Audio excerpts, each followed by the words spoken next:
Hey everyone!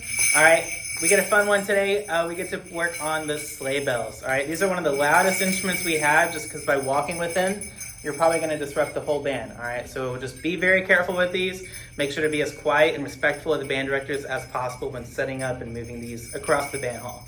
Alright, there's a couple different ways to play them. Alright, so I'm going to just show you kind of two really quick ones. What I like to do is you would hold it with your non-dominant hand just towards the top, and with your dominant hand, you would kind of just like make a fist and play at the top of it.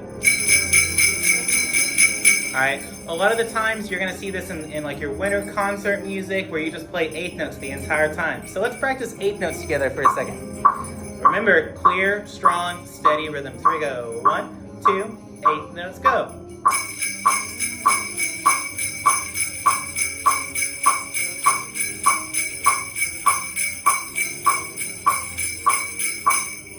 There you go. All right.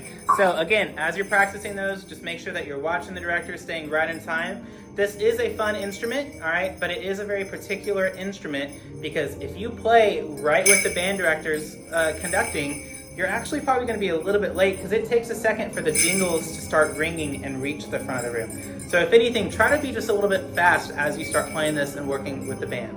All right. Another way you can play it is almost like a shaker. All right, let's practice our eighth notes shaker style. 1, 2, ready, and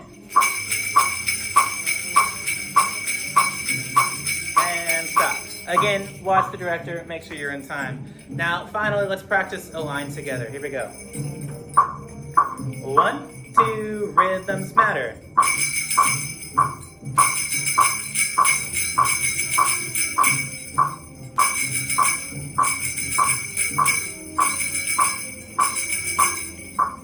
There you go. And again, during rests, just be very mindful of the motion you make and make sure not to make any extra sounds. Enjoy playing sleigh bells.